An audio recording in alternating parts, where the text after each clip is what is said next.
welcome very, very much to this special Conversations with Harold Hudson Channer and Marilyn Mock-Beausavant. And we're very, very pleased to welcome into the program this evening Ambassador Ali Treki. And Ambassador Treki is the representative of Libya at the United Nations. And since in the United States we do not have a Libyan embassy since 1979, the Reagan administration, he's the major representative of the government of Muammar Gaddafi in Libya here in the United States, and indeed represents probably in the whole of the speaking world the major force for talking to us about Libya and the view of Libya in the English-speaking world. And we're very, very pleased and honored to be able to welcome you as a guest of Conversations, Ambassador Treki. Thank you. Thank you. I'm meeting you. I said to you before I began the interview, or in our pre-conversation, that I've been reading a great deal of the literature that I'd received from your office, and I'd like to, at the outset, in a certain sense, for myself in any event, apologize for having been so profoundly ignorant of the many nuances of the structure of the Libyan society that certainly I was not aware of. It's a very intricate, very interesting, revolutionary development that's being put forth there and so forth. I was not very well aware of that myself. I know not nearly as much as I should have been and will become, and I think in a certain sense I might like to be able to extend that to the degree it is true to the broad general American citizenry that probably do not anywhere nearly well enough know your culture and so forth. And in recognition of all that, and an apology for our being less well informed about your society, and hoping we might be able to illuminate some of those things tonight, I would also then like to start the interview, having said all that and wanting to be able to talk to some of those issues. I wonder if you might comment for us on the recent summit statement by the President Reagan and the economic leaders in Japan, that the question of terrorism, the question of the relationship between the uses of force as they're being seen and so threatening the human condition and so forth, that there is no reason for terrorism, that there is apparently no reason behind the kind of exchanges of weaponry and so forth that's going on, that there is no reason behind the kind of conflicts that are going on in terms of these things as though they were just totally irrationally conceived and so forth. You might want to comment just generally on your view of President Reagan's position and the view of the Allies announced in that that's their view of the question of terrorism as it exists as we see it throughout the world. Well, as far as terrorism, which I think is some phenomena which we always, all of us in the world, I think we should look after and we should analyze and we should put an end to such phenomena which appeared in last few years. I think we should look to the origin of this phenomena, why such action of terrorism, either individual terrorism or state terrorism against other state or any group of terrorists. These terrorist actions which we are ourselves victim, I think. We were victim of both individuals, terrorists, and state terrorism. We were a victim of this. We have lost our diplomat, our ambassador in Rome was killed. Our planes have been, the first plane have been shot down by the Israeli armed forces in '73, where around 100 killed on Sinai in that time. We have lost our diplomat, our person. I think we were a victim of such terrorist action, individuals. Other terrorist group like this Brigada Rossa in Italy, or what's so-called in Germany, or what IRA in general. I think this belongs to the certain socials cause in this respective country. Others also, the origin, the root of this action of terrorism is people, oppressed people, like the Palestinian people, for example, or the South African people.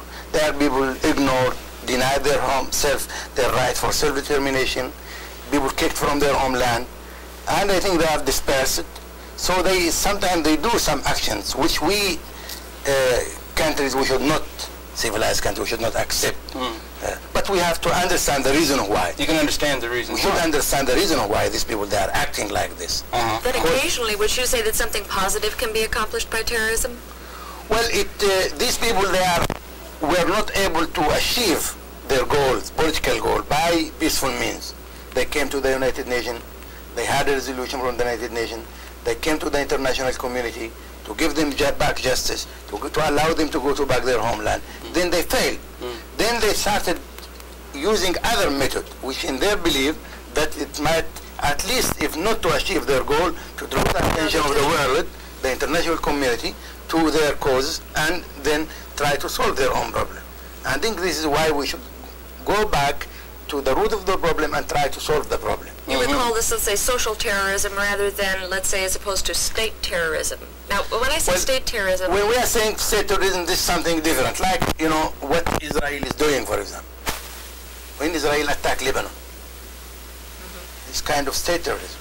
Now, is the presence of a fleet, is that terrorism also? Of course. Of course. When the United States present order against the whole international law, the international law, and to order to bomb, to attack another country, the capital of this country, which is not in state of war with this country. We are not in a war with the United States, for example. And this is also state terrorism. When the President Reagan sent the troops to Grenada, I think he is not authorized by either the international community or by the legitimate government of the country to send troops to the country to occupy. This is what you can't qualify it more than state terrorism. When he used his armed force to hijack planes, Egyptian plane, in the Mediterranean, saying that there is terrorists inside. This is what kind of state terrorism also, I think. So this is also state terrorism, which we are facing now in our time.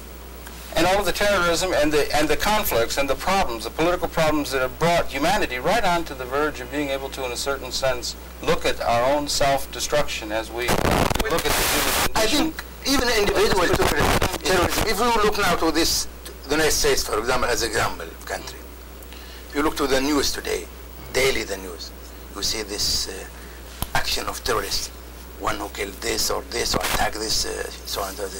There is also the region of poverty. You see mainly the blacks they are committing, or at least we can see from the press, that the blacks they are committing these crimes in this country, the majority. So why these people they are doing this? Why? Why the majority of this? It can happen that some of them may be mad or something so they can do this. But the majority of these people, they are oppressed in this country. Their background, their unemployment is within them is very high, around more than 20%. So they have to look for, you know, to revenge from the society. Would it be reasonable to call them terrorists in their own country? But we have to call them. There is no other name to qualify them. But for them, it's something justified, you know. Yeah, well, there are other names, of course, as in freedom fighters in other countries. Yeah, this will go, I think we should discuss, I think, with the definition of terrorism, of freedom fighters.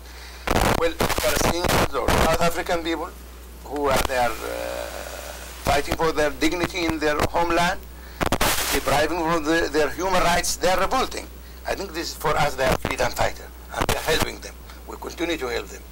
Others, like the Contra, for example, in Nicaragua, which Mr. Reagan qualified them as freedom fighters. They are, for us, they are terrorists. They are against the legitimate government, against their own government, and they are encouraged by the United States to fight against their own government. Because the United States, they are not happy with the policy of their government. This is something which the whole international community, through the United Nations, condemn them as actual terrorists.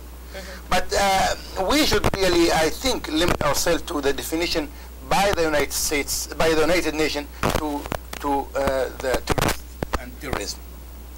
These people, according to the Charter of the United Nations and the Declaration of 1514 of the United Nations, the 15th section, they have the right to fight for their own freedom of their independence.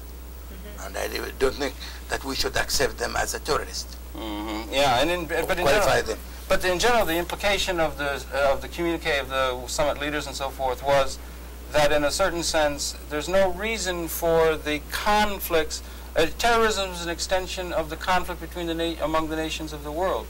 We're on the verge now of very dangerous times. Now, with the relationship, the United States has bombed your country with major force. They're psychologically in a state where they have threatened to do it again and more, and so forth. There could be activity going on. It's a very, very difficult time, and so forth. And the statement would seem to say, that there is no reason for the conflict, that the status quo is acceptable, or something of that sort. And it would seem to me that you would feel that take great exception to that. And I wonder if, in a certain sense, it might represent Libya is very interestingly placed in terms of the developing world and the have-nots of the world, in a certain sense. But there is a fundamental question of the establishment of the major institutions now. We are not opposing. Libya is, sort of, in a sense, representing the underclasses or the developing peoples of the world legitimately. I think that is why I think let us do if we look to this meeting which is being taken in Tokyo, for example, this is only 7 countries from 59 countries in the world. It doesn't represent neither the majority, even the minority of the countries all over the world. Just a small group of countries, rich people, they would like to keep their own set with certain egoism, their privilege they have, and they are meeting just to look to say their own problems, the trade between Japan and the United States. This something belongs to them. But we can't accept, though we don't object that we share their point of view that concerning terrorism, that we should put an end to terrorism. There is 2 or 3 categories of terrorism which we now discussed. Individuals, state terrorism. Why did they did not talk about that state terrorism which the United States is practicing against small nations, for example, recently against Libya in violation of the whole international law? They didn't say because they have that right. On the other hand, they have that right of the United States. But on the other hand, more than 100 countries met in New Delhi in India and condemned the United States aggression, and they qualify this as a state terrorism. So from 100, there's more 100. Also, the Islamic world, the Arab world, the African world, even the peoples in the Western countries, like where you have seen the demonstration in England, in France, or other. So this is, I think they should not say that, well, Libya is isolated and now we are getting a victory. What kind of victory if you are condemned by the majority of countries in the world? It is not a victory. Even in this summit, they impose the name of Libya. If you see the paragraph about terrorism. We are in favor of this. We are not opposing this. Even we can sign it. But they impose the name of Libya on this draft because they put pressure on the French. You see here the campaign against the French. They would like to boycott their things. They should not allow them. So kind of pressure from the United States on their allies. We should not give it as an importance as if it is a statement. Why the United States were obliged to use the right of veto in the Security Council against the majority of the countries in the Security Council who voted against and condemned the United States aggression. Well, the veto in the Security Council had been instituted at the outset of the UN in order to vouchsafe the power and the special relationship of the major powers that represented the world establishment. Right? So I think the matter now, if the United States is interested about terrorism, we should not make a distinction between terrorism committed by Israel or terrorism committed by others. When the Israeli attacked Tunisia, was so-called friendly to the United States, the capital of Tunisia, and killed a lot of children and women, and the United States is the only country in the world who did not condemn such action, even here in the United States. And we can see President Reagan just thanking them for doing this. So I think this if either we should fight terrorist action from wherever it comes, from Israel, from South Africa, from any part of Libya, or any part of the world. But we can see now, Savimbi in Angola is a freedom fighter who is attacking his own government, legitimate government. The Contra, they are freedom fighters. The Palestinians, they are terrorists. It's amazing. The South African people, the ANC, they are terrorists. Something which we don't accept. I think it is the jungle, Yeah, well, it just seems to me that, and given this really precarious situation and the broader sweep of the human experience and so forth, it's a little disturbing to have the leaders of the world say there's no reason for all of this. And it would seem to me that it's like saying in a certain sense, we're just going to endlessly suffer the symptoms without ever really getting to the causes of what the difficulties are among the peoples of the world. That it's a broader metaphor for the humanity being able to find some collective way to move. Yesterday, President Reagan was asked twice by journalists about the root of the problem in the Middle East, why he should not try to help the Palestinians. think, to solving this problem. And there was no answer from him. And I think he can't answer. He's afraid to answer it. I think the matter, I think we should look at the matter as it is, if we try to just to answer this question, to help the Palestinians for their self-determination right, they should really try to find a solution to their own problem. As far as terrorists, we are ready to cooperate with everyone, with every nation, to fight such individual action of terrorists, and to cooperate. But we should not accept a definition of one country. Because everyone has a different... the interest of this country. They want to attack Libya, using that Libya is bombed the discotheque. Today, New York Times is saying that it is Syria who is behind. And this is the people who were in this arrested in Germany. They said, I don't know, they might try to arrange another aggression against Syria to justify an Israeli aggression against Syria in the future. Now, yesterday, it is they have irrefutable evidence that is Libya, and today that is another Syria. And even they have such evidence, I think there is a way and mean to talk with other countries. I think through the United Nations, directly to this country. Do you think there's another group in history that would be analogous to the situation in which the Palestinians find themselves? I think it is the situation of the Palestinians still one. It is unique in this century. I think so. In this century, did you say? I don't think they're the only homeless people now. It is the only homeless people that be kicked from the whole land now. They have no land, they are dispersed, they are living in a tent, and they have followed even the country where they have found a refuge. It's ironic, it's like... What would you consider a justifiable claim to that land? Well, I don't think that it is a land where they lived century. I think the Jewish, certainly in this land there was the Jewish people living, and there is Arabs, Muslim, and the Christians. And they will live for a century in this area. Then the British, they came in after the last war and said they won't try to compensate the Jewish of giving them land. And at the beginning of the century, they thought of three countries. They should be placed to the Jewish state. They thought of Argentina and Uganda in Africa and also Libya. In that time, the Zionist movement was already aiming at Jerusalem. Then they said, yes, we want Jerusalem because this is promised land. As far as God is a real estate man, distributing land. Or after a 2,000-year commitment of wandering themselves, the stateless, original stateless people of the world, they began to feel that it was now the time of the coming of the fulfilling of the ancient Jewish prophecy, and it was time to go home. So we're coming into a messianic time, and you feel that we are in a messianic time. Maybe the messianic vision has more applicability than perhaps we're able to think of only political history. You understand, or a broader philosophy? Do you think that now it is anyone who has any historical, not historical, I mean. Story about his ancestor, they have been in this land, they will go and well, the Arabs, if the Arabs say now that we stayed in Spain 700 years. We have been in the whole Spain was with us. Now with Arabs, it is time that we go back to Spain. It would be like an irredentist claim, right? Or the British American origin, they will say that we will go to England now and to kick the whole British people from their homeland. How are those things sorted out? How are those irredentist claims and international relationships? I think we don't deny that there was a Jewish in the time. Before the Jewish, even 200,000 years, there were also others. I think the mix of civilization in this region, people go on there, here and there. Well, when you're using the terms Jew and Zionist, which do you mean? Well, we are making a distinction between Jew and Zionism. Zionism, this is ideological, which is condemned by the United Nations as a racial ideology. Okay. So you have no quarrel with the Jews? No, not at all. Yeah, the Jewish, they are our cousin.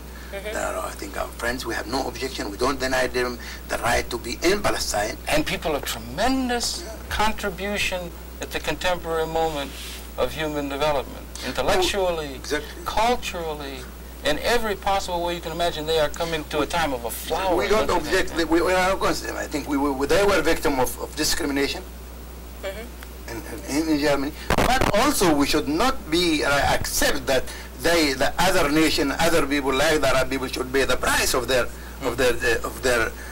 what happened to the Jewish in Germany. I think not to solve the problem by creating another problem. To give them the land and to kick 4 million of Palestinians from their homeland. But as a Jewish people, we are not against them. Contrary, when the Europeans in Spain and other parts of Europe, they rescued them, they killed them, they came to us in North Africa, to the Arab countries, and they will come. They lived with us for centuries. It seems that among the American populace now, Libya has come to represent the Arab-speaking world, I would say. And do you think this is a positive thing or a negative thing? Well, we are speaking I think representing the aspiration of the Arab nation. I think Arab nation, frustrated by colonialism through the century, the French colonialism, the British colonialism, the Italian colonialism. I think we suffered a lot. I think talking about the Italian in Libya, I think they killed most than half of our population from 1911 till 32. There was a real discrimination, racist regime imposed by the fascists in Libya, and we were victims. And we thought after at least the victory of the Allies that something will come they will come to our help, and we should have our independence. We'll have the right to have our unity, like you have in this country, achieved your unity. But in contrary, we'll find a new policy, new colonialism, represented by the United States in our country. The British have left after they created all this problem. The French mainly, they have left in our region. So the Americans, they are taking over. And they implement what's so-called this Zionist entity within the Arab world to prevent any unity of the Arab world. But there's a special tie between the United States and Israel. Well, there is not a special tie. I think that Israel is only a military basis to the United States. You see, there's a military base of the United States. And I think the fact that Israel now receiving more than half of the budget from the United States direct aid without tax, which is taken from this country. The United States depending military on the United States. This is a fact. I think. The United States has always had, ever since 1948 and Harry Truman, the United States has always had a certain kind of special relationship to Israel, don't you think? Well, it is, I think the origin of Middle Eastern policy. The origin of this, I think, the Zionist lobby in this country. The Zionists, they were very strong in Britain for the Second World War and the First World War. They were able to obtain, to get a promise, what's so-called Balfour Promise, from the British to have their own land in Palestine. And they gave them Palestine as a land. Then after the British, they became, small country or medium-sized country, which can't play any role. For a role, they came to this country. And they were able also to have the same influence on this country like they had in Britain during at the beginning of this century and till the last war. So they were able in this country to direct the policy of this country for their own interest. They're receiving money, as I told you later when we were discussing that each Israeli is receiving more money from the United States government than any Americans. That's amazing. What was that you say, per capita then? Yeah. And Israelis receives more money than the Americans? That's chapter and verse you have that. Do you have the authority on that? Yeah. You do. Yeah. There is something. I think that's amazing. See that 3 million receiving around $5 billion a year from the United States government. This is not only direct aid, but you can see through the money they are collecting here, even through the Jewish organization, and they send them without tax. And well, it's clearly easy to understand why Jews living here in New York City, in a certain sense, would be many of them supportive of the state of Israel and be doing everything they could to possibly help. They have been incredibly contributive in terms of their intellectual capability and but I think one should ask these questions. And it's resulted in this policy that definitely also this double nationality. What do you think will happen to this country if the Italian origin will take their money back to Italy, and the Irish will do the same, and the Greek will do the same, and the British also will do the same? What will happen to this country if anyone, all end up in Ireland. All the Arab people, they are here, they're originally from Lebanon, for example, they will do the same. I think if these people should be loyal, I think they are Jewish, certainly, but they are American citizens. No, there's some that are Polish, some that are Russian, in Israel. But Israel is and who will give the Israeli right to represent the Jewish? I don't think that they represent the Jewish people. We don't agree about this. I think we should not accept that state based on religion. The influence of which you're speaking, do you believe that had an influence on the structure of the United Nations when it was originally conceived? When the United Nations agreed about the division of Palestine, that time 48, between one Jewish state and one Arab state, which is never implemented because the Israeli immediately, with the help of the British and the other, they go and conquer the other land and have taken the whole Palestine now. They never accepted the division. In that time, the majority of countries, almost 50 countries, and none of these developing countries have been independent. I think there were European countries and some Latin American countries, and the United States and the Britain, they encouraged the creation of the decision of creation of the state of Israel. That question that you had, the thing about the irredentist claims, everybody went back to where they came from. We'd all end up in Africa because, in a certain sense, the whole of the human experience came from Africa. Those were the first early human beings. Did you see that they had a thing reporting through mitochondria, part of the DNA of the human cell structure, that they've discovered, and they've got a theory projected that all of humanity would have been descended of a single female who was here about 200,000 years ago. They'd all go back to Eve in a certain sense, But I mean, these things are, that we have this sort of a kind of reading of the historical condition. But I'm wondering about that question of whether or not we are living at a time of some sort of qualitative transformation from the historical condition in which we've operated. Do you think we've reached a point after beginning 200,000 years ago now? That was the beginning of the human experience. We finally reached the point where now, with our technological capability, we can destroy ourselves. And that we've reached that point. Have we reached that point? And have you had definitive readings that would make it clear to us that we've reached the point of where we're able collectively with the weapons of destruction to destroy the species? I believe that the technology is some wonderful achievement of the humanity, I think, which is mainly, if it is good used or well used, should be in the interest of humanity, I think. You see, if this technology in agriculture, for example, or in medicine, or something which we can see, this heart operation over the world.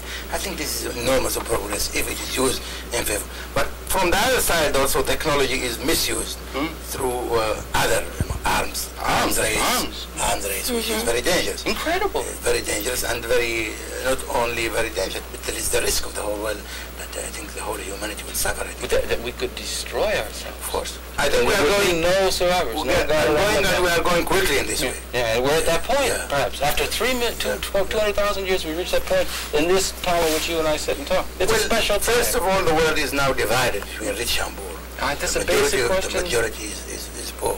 And I don't think that there will be stability or peace in the world. And if this poor, they have no, at least the right to eat. We're now talking about free expression, what's so-called the democracy that people. But the people, they want to not to express themselves. They would like to have the right to eat at least. What's you in this country, you believe that's something which is people, they are happy because they can express themselves, but it is not to give them the right to express, give them the right to act, instead even the right to express. This is something ridiculous to people from Africa who is suffering from hunger, from drought. He would like to eat. He don't care about either he will be say this or free to say this. He would like to eat first. For him, justice or freedom is something. So the world is divided now between two groups of countries.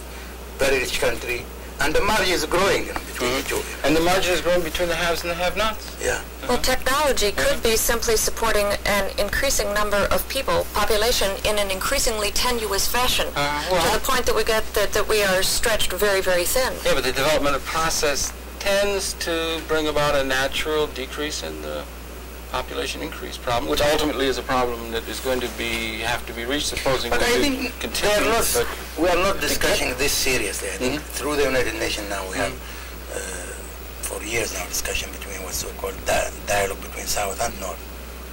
We try to at least to narrow the gap. I think you can see that there's certain responsibility of advanced country. They should have at least program for helping a poor country. Yeah, but we did not succeed. We don't succeed at all. And it might still certain egoism existing.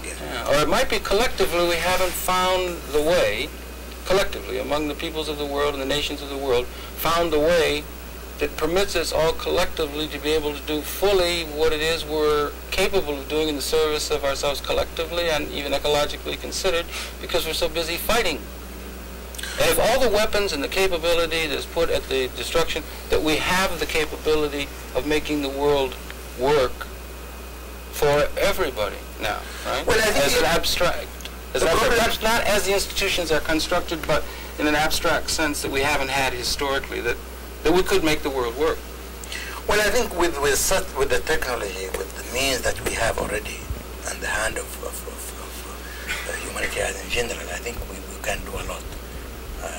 Can you imagine that now the expenses yearly on armament about $600 billion? We in Africa now, we are asking about only $150 billion for the next 5 years to develop Africa.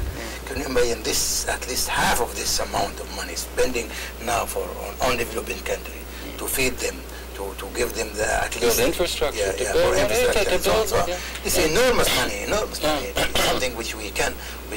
But in the long run, I think this is the interest of all of us, even those rich countries now.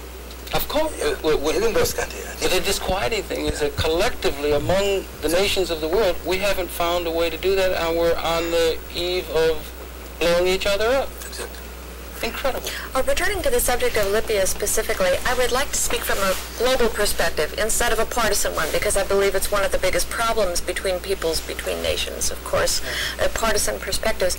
I was wondering if you might be able to tell the American people, the masses now, not speaking to politicians, what you think about your government is most misunderstood by the Americans, not the American politicians, but the American people. Well, I think it is certainly we are misunderstood. I don't think there is any real problem between Libya and the United States. As Libya and the United States, we have no whatever difference. We have no common border. We have nothing directly. The main problem between Libya and the United States is the problem between the United States and the Arab world. We are victim of our policy.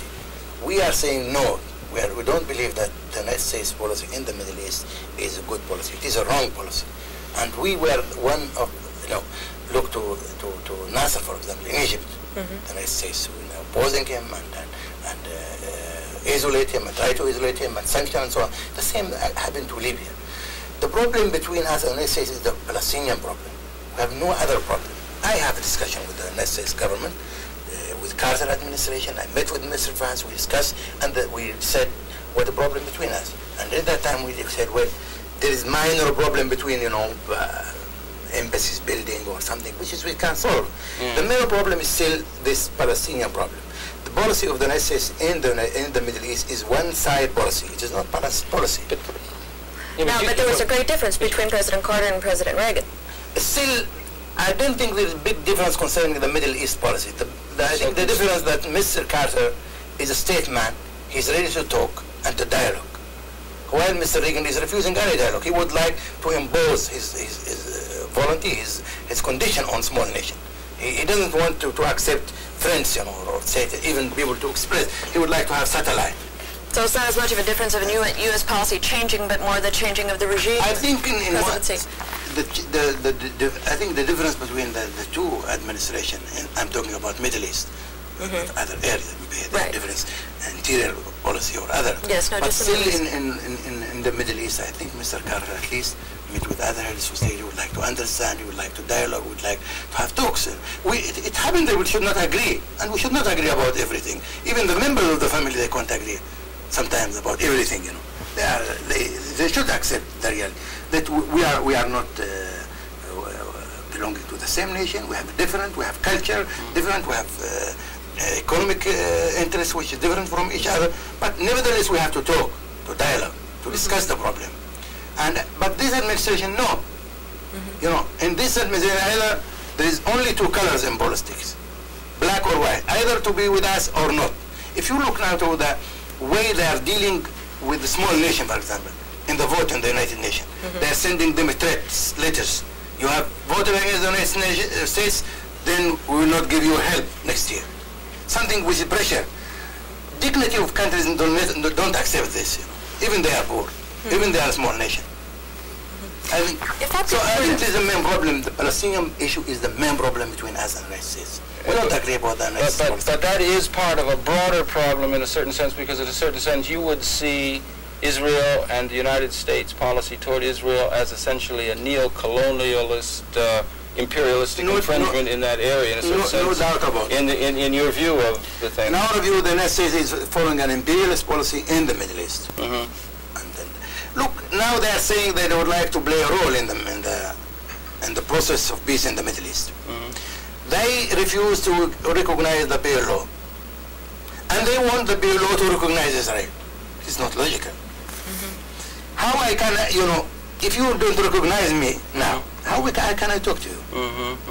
I think the United States, they should recognize the PLO first, then ask the PLO to recognize others, and to talk to the others. But you are not recognizing me. Even you are not recognizing my right for self-determination, my right to be a human being. And then you ask me to talk to and to respect the others.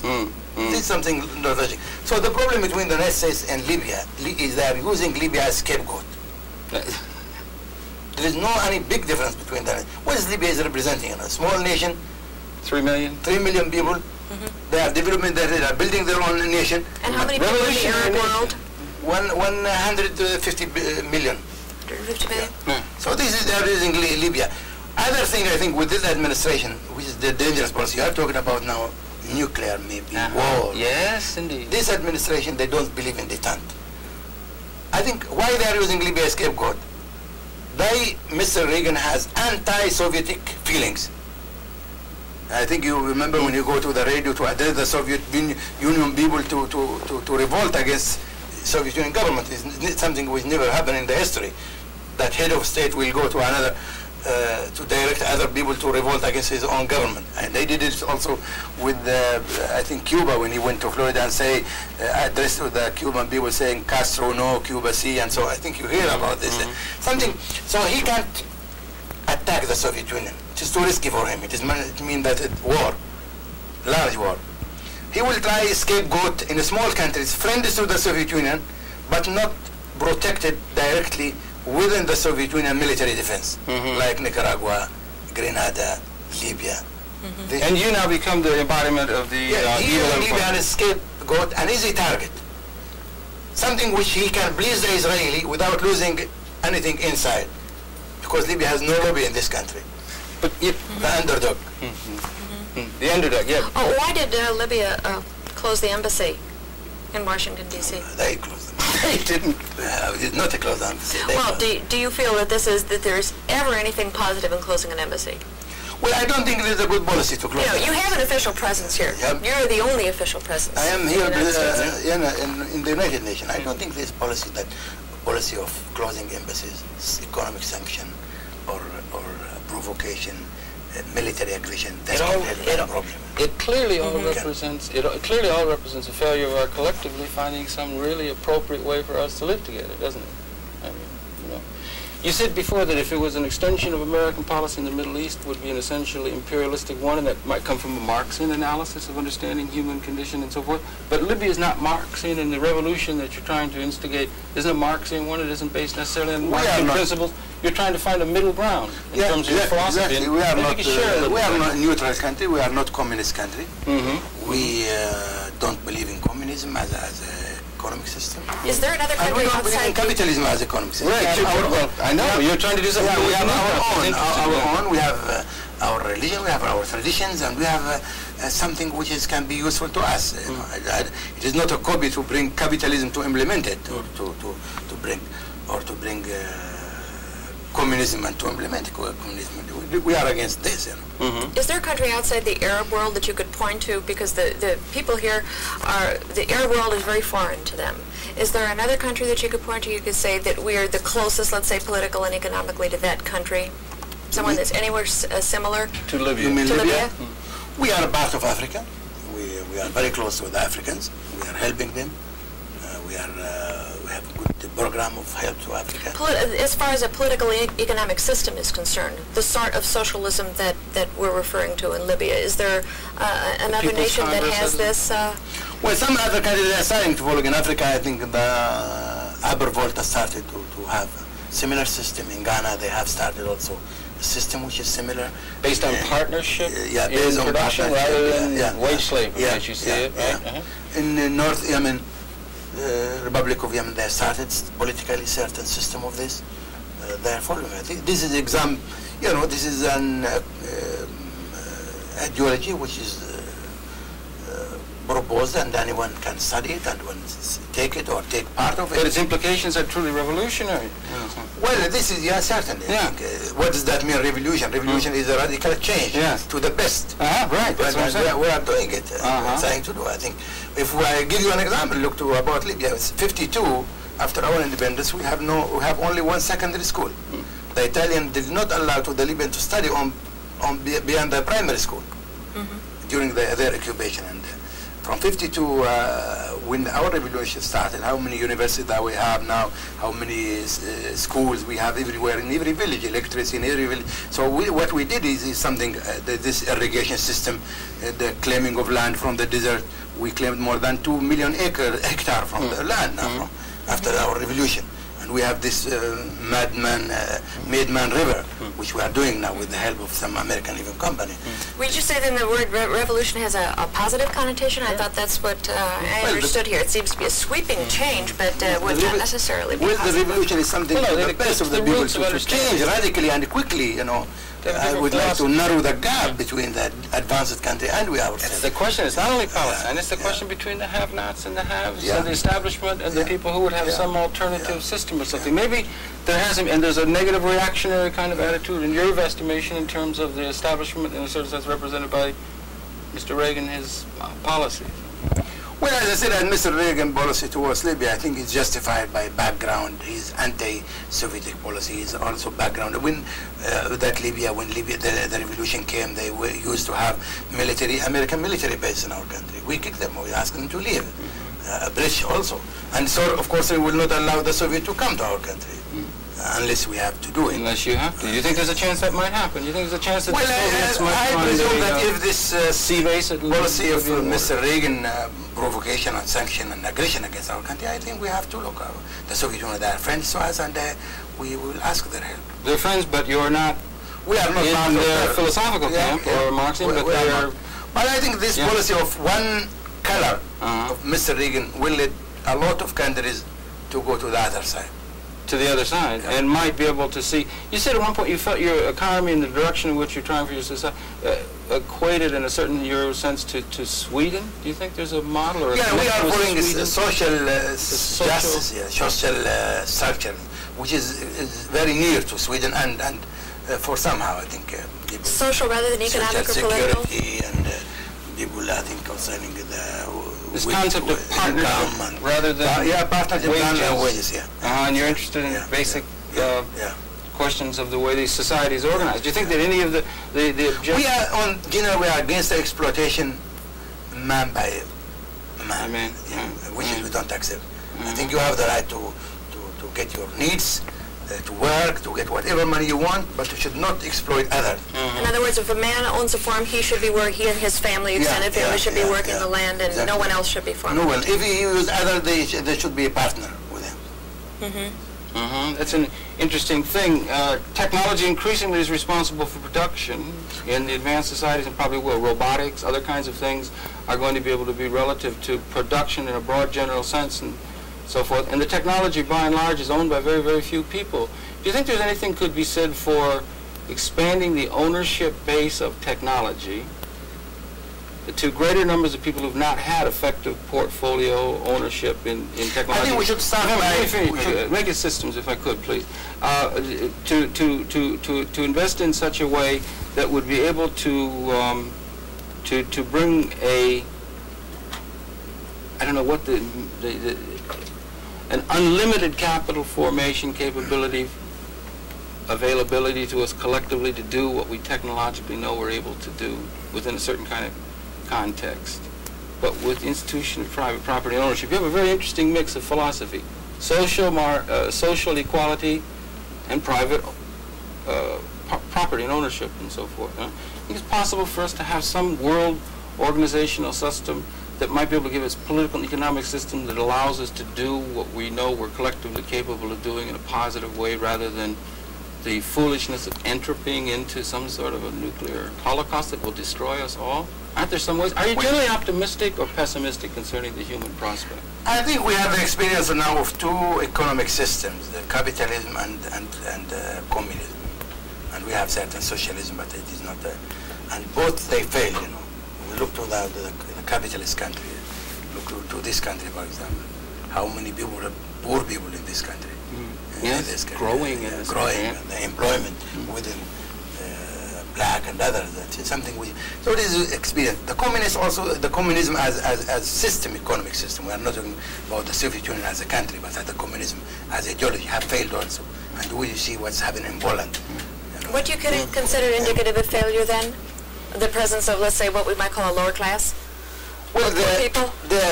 the capitalism, it is used in the interest of minority, rich minority, not in the majority, the mass of the people, still now, where they are taking the advantage now, this multinational big company, either in this country or in Britain or in France or in this capitalist country.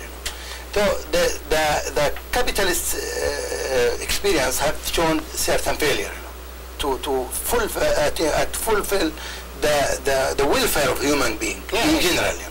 Still there is the poor, the poverty, still the miserable people in this. The communism also have failed in many ways also. Though now if you look now, for example, there is in the Soviet Union, there is not rich people, but still you will not see one is dying with hunger, or one begging in the street. Here you can see, you can see a lot of people just going to the garbage here, just to look if they find something to eat. You can see them in New York City. And in the Soviet Union also, certainly there is not people they are leading a good life like here. You know, they have all facilities they want, certainly here. But in the same time, they have not. So the two systems, we believe that they fail to. And they fail economically in that sense. Yeah. We could go back and look at Franco's Spain, though, for example, where people had a job and they didn't have to worry about things. And that was, of course, a separate thing, a dictatorship. Well, even the jobs now, even the jobs, why the unemployment within for example, certain classes so high? Because the education system. So now if you would like to go to university in this country, you need $10,000 or something, which will enable you to get a good job. Which is not easy for a man who has not had such money. I think he will go to a public school, and sometimes he is not able to go to it. So there is still a certain discrimination, not political discrimination, but discrimination based on economy measures, you know, in this country. So the communists also, they have certain problems. So we believe now there is, in the middle we should have socialism, which is the third theory, which we are asking, that in the communism the state owns everything. It is the dictatorship of state. In the capitalism, the dictatorship of class. Property. So, certain class, which is the highest class, property. So let us have, we believe that something in the middle, which allow the ownership, but not exaggerated ownership, or determined on against the interest of the majority of the country. So why this come from the third theory, which we believe, you know, we believe that each one should equal. Why you have money? You can go to Harvard University. Why I have not money? I can't go to this school. I think this is really discrimination, you know. And this way of thinking might be a very interesting one for us to investigate in terms of trying to come to a solution to the fundamental questions of how we're going to operate collectively as a world society. Exactly. I think we need us in the long run to work collectively, I think. And we should work collectively through the United Nations. I appreciate that. I'd asked you whether you were optimistic or pessimistic concerning the human prospect. And I wonder just generally how you do feel, whether you're optimistic or Well, I pessimistic. can say I'm not really optimistic, really. It's hard, you're not... I'm not. In the long term? Well, no, in the terms in which we sit, right? We're talking about these things and... For the time being, I am not time. optimistic. I can't, see, this is Do you think as you go about and live that humanity collectively, and it just transcends the nations and things such as that, that we are going to, just within our days, destroy ourselves? I think we should live with that as a thought. In the long run, it is the interest of all of us to work collectively. It is not the interest of any one of us to have this gap between poor and rich. Yeah. It is not of the interest of all of us that we have such armed conflict here and there, everywhere, and originally for some reason. It is the interest, well, if we are egoist in this country, or even in Libya. Libya is a small nation with rich country. I think we can say that we have everything. Why we are asking for Arab unity, for example. But we believe the Arab unity because in the long run it is our own interest, even. Yeah. I think it is the interest of the American people and all peoples, though they might be in the short range, it is their interest in the long run, their interest, to work collectively through the United Nations to try to narrow the gap between rich and poor, try to spend as much as we can from money to the economic field instead of to try to use the technology for the interest of human being in general. I think this also monopoly of technology. It is something which is very dangerous, I think, which is now the transfer of technology, especially to the third world, is not allowed, I think. We are not allowed to get access to certain technology because which is, I think, prevent us from technology we can use to our own benefit, our economic life. So I think collective measures, collective method should be the only way. Even the peace and security in the world now. It is not I think the responsibility of the United States and the Soviet Union only. They should have and talk and meet in Geneva and ignore the other human being. I think they are part of the humanity, and we should work together. Have to for disarmament. They still got that veto, right? They still got that veto because they got the major power and sense of responsibility. This is the world establishment in a certain sense, right? Yeah, this is the. No, in a certain sense, is that what that represents? And that there's an upset on the part of the people responsible for the historically inherited institutions in order to give up the way traditionally we've been doing. After all, traditionally kings have fought, nations have fought, they've all been fought one for another. They're practicing that sense of responsibility. I think it is good. Maybe we haven't yet quite been able to present an alternative way in which the world could be organized. I mean, after all, like that. Do you think it's possible we could ever get to a point for where... this time, we have no other alternative except the United Nations. We have only the United Nations, and we need also the United Nations and thought. And you people have a unique notion of social organization, so forth, that should be understood. Well, we have the United Nations. We should strengthen the United Nations. We should try to work on strengthening this organization, try to amend the charter if it is necessary, and we think it is necessary, that each country should have had equal right, one man, one vote, which is, I think we should work on it. We should work, we are in favor of any detente between the two major powers, but we are not in favor that the two major powers they met and solve their own problem against the interests of small nations. And to divide the world on two zones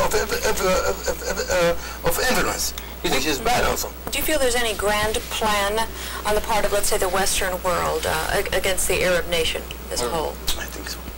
And could you point to any events that would evidence that? Well, it seems that we are going to East and West, a new crusade against the Muslim and Arab world. I think we have forgotten this crusade before, but seems now it is based on egoism, but based on history, background, based on history, it's background also. There is. We are Muslims, and majority of our country are Muslim. We are East, and it seems that certain prejudice in the Western country against the Islam and Arab world. Do you see any effort to erode your land base, for example, on the part of the Western world? Well, we believe that the Western, they have exploited us for centuries. The African and Middle East country and Asian. And I was speaking specifically of waters, for example. And still they want to continue such policy by using another man. Now, before we have military occupation, military base, now we have economic new method of colonialism. New method of colonialism, which is based on multinational companies exploitation, and they're depriving us from spending their own money to help ourselves. I think that I told about the monopoly of the technology. I wondered about the possibility of having a relationship to the historical institutions and the problems that are existent among the nations now, the difficulty of seeing our way clear through the conundrums that might lead us to destruction and so forth by thinking in terms of traditional systems. If it's possible to think in some alternative way to the way we traditionally do you think it's ever possible that collectively the human society would be able to organize itself and its institutions within the general understanding of, let's say, sufficiency or non-scarcity, which has been the context within which our human institutions have evolved? And if we were to take a survey, or if we were to take a real study of it, we would understand that now we've crossed a line through technological advancements of where the fundamental condition of scarcity need not apply to institutions, and it could open on an understanding of abundance and even surplus as we look ahead in almost millennial times, which would be the adverse side of our creating the absurd lunacy. I think there is a possibility. Almost necessary adverse side of our creating. I think there is suicide. a possibility really to work in this direction. That this might be the epistemological reality. To work in this direction? Yeah. You say? Yeah. Well, of course, it's reasonable to work in that direction. Assuming that it's there is another thing. I think you'd have a hard time convincing a lot of people. It is not easy to work, but I think we have. There is no other alternative than to work together on this. To work, but that fundamentally there is enough, right? That we need institutions that are going to be able to think. I think the world has become so small with this advance of technology, communication system, that none of us is far from other. What affect India is affect, or Libya affect directly the United States, or what vice versa, so the same thing. So I think there is no way that we should cooperate. We should think of collective measure to solve our own problems. You know, economic problem or social problem. Yeah, whatever. I think dividing the world between East and West, which is bad also. I think it's very bad. I think certainly there is a historical prejudice and so on, but we can overcome this. I think if we just keep ourselves living in the history and in the past, I think it's too bad. Should we be working toward a world government then? Yeah. Because we're not going to have a problem with wars. Well, the problem now within the government, not with the people. I don't think there is any difference between you and me, between the American people and the Libyan Arab people, or the African people and the American people, or the Soviet people, or the Indians. I think the problem with the government. Well, perhaps to be a little bit more perhaps realistic into it, it's the problem collectively we all have of not having found a way in which we can collectively allow ourselves to perform, in this new and kind of liberating way that we all feel is there, but haven't quite found our way clear through too. But that we're at a time of some sort of special transformation characteristic of the. Well, I think we are linked with certain. And I wonder if the adverse side of the suicide that is at our hands, the adverse side of our finding the true means of being able to collectively bring life support to ourselves, past the scourges of war and so forth, isn't millennial. Isn't a millennial world? And if it isn't a millennial world, doesn't the messianic vision and thought of the Zionist Palestine cry have a different kind of quality to it, if in terms we are in messianic time? But I think we're still tied by certain alliances, certain prejudice. And it is a problem of government. When you see, for example, the United States ignoring the Republic of China for almost 25 years, it is something ridiculous. Then you think that the government is not a fair representative of the people, if the people are not having differences with the government? Yeah, if you can see that now. Formosa, Taiwan is representing China, and the United States is ignoring. It is not the reality of the people. They're ignoring the reality of the people because their own interest. If you go to, for example, because they have alliance with the United Kingdom, and they have relation with the United Kingdom when any problem between Argentina, which is mainly is Latin American countries, supposedly with the hemisphere of the United States influence. And when the matter came to the choice between Argentina and Britain, they immediately went to Britain. They didn't go to Argentina, I think.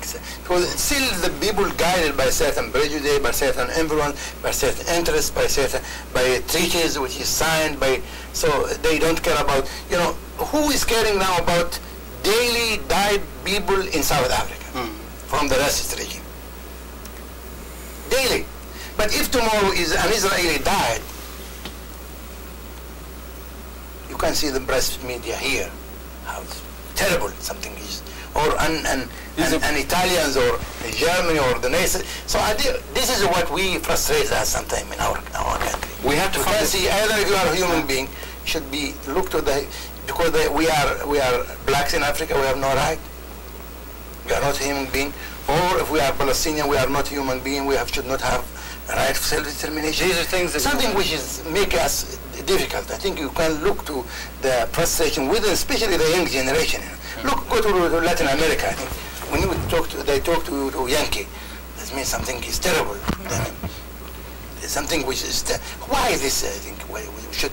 Well, it might be because the United States hasn't been able to provide effective leadership as perhaps it would be able to, and probably if there was any way in which the United States or part of the rest of the collective humanity of the world, in a certain sense, has a responsibility to try and have as wide and possible understanding to see if we can work our way through the conundrums of the particular moment.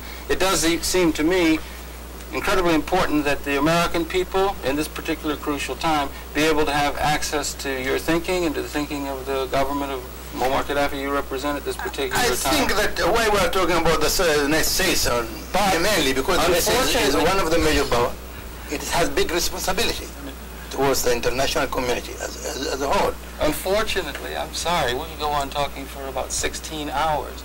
But we're on cable television. This is a television program, and I'm terribly sorry we've run out of time for this particular segment of the program. It's been an honor. Thank you very much for giving me this. Thank you, man. And I would like to thank you. Maybe we'll have to try and see if we couldn't do some more continuation, because it's a very interesting thing. It's very interesting really to talk. Yes, indeed. And as I said, let me just finish. I would remind you, the cable television audience, and it's been your pleasure to have the perceptions of Ali Treki, Ambassador of Libya to the United Nations, and the primary representation of Mr. Muammar Gaddafi's Libyan government, one would say, in the English-speaking world, the world outside, was so happy